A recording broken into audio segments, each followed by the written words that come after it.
putting an end to identity politics. This is the Kevin Jackson Radio Show. I want to thank my lovely wife, Jennifer.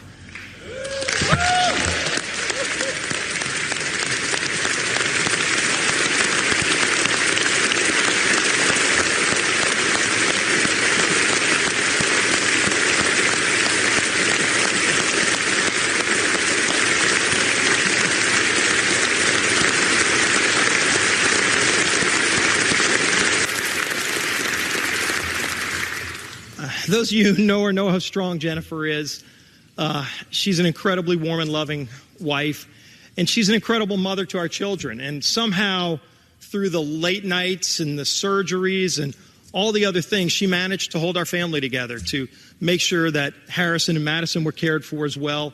And still to this day, she's not only by my side, but she's also serving as a great mother. I am lucky to have you. Thanks for being here. Love you, sweetheart.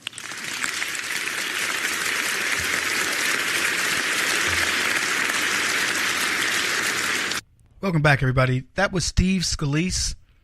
Thank God he's still alive. And let me tell you something. Don't expect any NFLers to take a knee in support of Steve Scalise and the fact that it was a Democrat, a guy named Hodgkinson or whatever, who decided to shoot him for no reason. See, let me just explain something to you. Black America, leftist America, doesn't care if 5 million white people get shot and killed. I mean, we just profiled a lady who's on the left, a teacher, no less, an academic. And she said of the people who probably went to see this country concert, the majority of them are going to be Trump fans. And it's okay if those Trump tards were killed. She's only praying that the only people who were killed were what she deemed to be Trump tards. Because you're stupid if you voted for Trump. How could you not be? Because she voted for Hillary and she's an academic. She's smart. These are the people teaching your children values. Just saying. Every time you decide, I'm going to leave my child with somebody, understand your child's going to come back as a sponge if they're the typical kid. And they're going to tell you something. You're going to, where'd you learn that? And that needs to be good or it needs to be bad. So I'll give you an example. I had some friends over to the house and very, close friends that have kept my son and done some things with him. And Brian says, I can really tell this kid didn't fall far from the tree. I was having a conversation with him about dog sitting because Brian's wife dog sits. And my son says to him, do you charge to walk the dogs or do you just charge a flat fee to sit them? And he says, no, we just charge a flat fee. And my son says, you do know you can charge to walk the dog.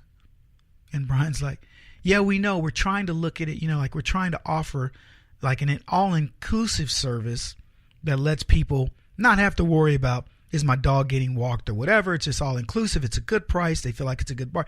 He goes, I understand. He says there are lots of other services that could be offered. For example, you could offer gourmet dog food versus regular dog food. And so Brian's explaining to me what's going on in this conversation.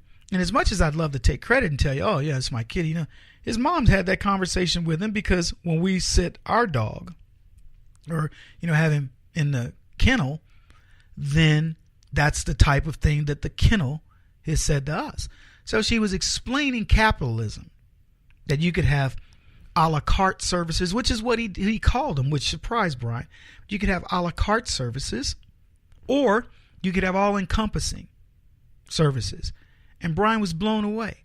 And see, I'm not blown away because I know this kid has been taught very interesting things and interesting concepts. But here's my point to the story. In leaving our son with Brian and his wife, because he was in school before I could actually get moved and everything else, I wasn't worried about the conversations that were going to come up because politically we agree. And not to mention, our kid knows a lot. He's not just going to fall for anything. So it was very refreshing to hear a report back where I'm going, that's a good conversation. We talk about, I mentioned to him Seth Curry, because he knows I can't stand LeBron James. And so I said, hey, buddy, just letting you know, Seth Curry didn't want to go visit the president. He's like, really? Explained it, and his older brother had gotten him a Seth Curry jersey because my son really loves, he loves the player. He's a great basketball player. And my son goes, you think Corey would be mad if I burned Seth Curry's jersey? And I said, he might be, because it's a gift. The only reason why I haven't said to you something about it is because it is a gift. But that was the first question. Can I burn it? If he disrespects the president, I don't want it. So I didn't tell, it was his decision. But that was his first thing out of his mouth. This is a kid being raised right. What are you talking about, disrespecting the president? It's an invitation to the White House. It is an invitation to an endorsement. And I had this conversation with you guys before. That if Barack Obama invites me to the White House because he wants to cover an issue and he's going to fall on the sword and say, Kevin, you black conservatives have been treated horribly by other people and it's time we reconcile this. I'd love to go to the White House and have that conversation. But I'm not going to go to the conversation to have him pat and say, here's all my views and I'm inviting you here so it can go look like you're capitulating to me when you go home. You're not using me. But in this particular case, if I were an athlete and had won the championship, all politics aside, I'm going to the White House. I don't care if Obama's there. I'd go there, take the team picture, say I was part of it. And if they go, were you down with Trump? With Obama? I'd go, heck no. But they had good food. And, I don't know if I was going to get back there, but that's why I went. But I would not go if it violated my ideological, bent. And I didn't. Anyway, that's not what I wanted to talk about. We were talking about the football ratings, and suffice it to say they're way down. The league is still suffering. They're still trying to walk the line. Let's all link arms, and we'll have the occasional people sit. So they had what?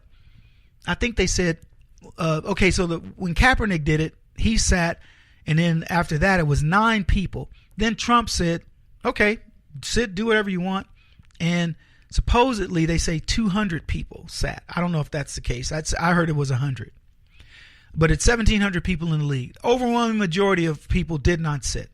Then the NFL did whatever it did, issued the edict, and I was told that it was less than 20 people this week that sat. I don't know the numbers specifically, but a bunch of them sat.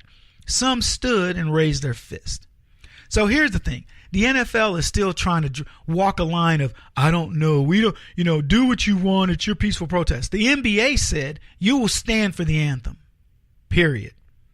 Now, if they're smart, they'll say you will stand, you will make no gestures of black power, white power, or any other power. You'll stand, and that's it. If they were smart, that's what they do. Now, they've already said you're going to stand. I don't know how far they've gone.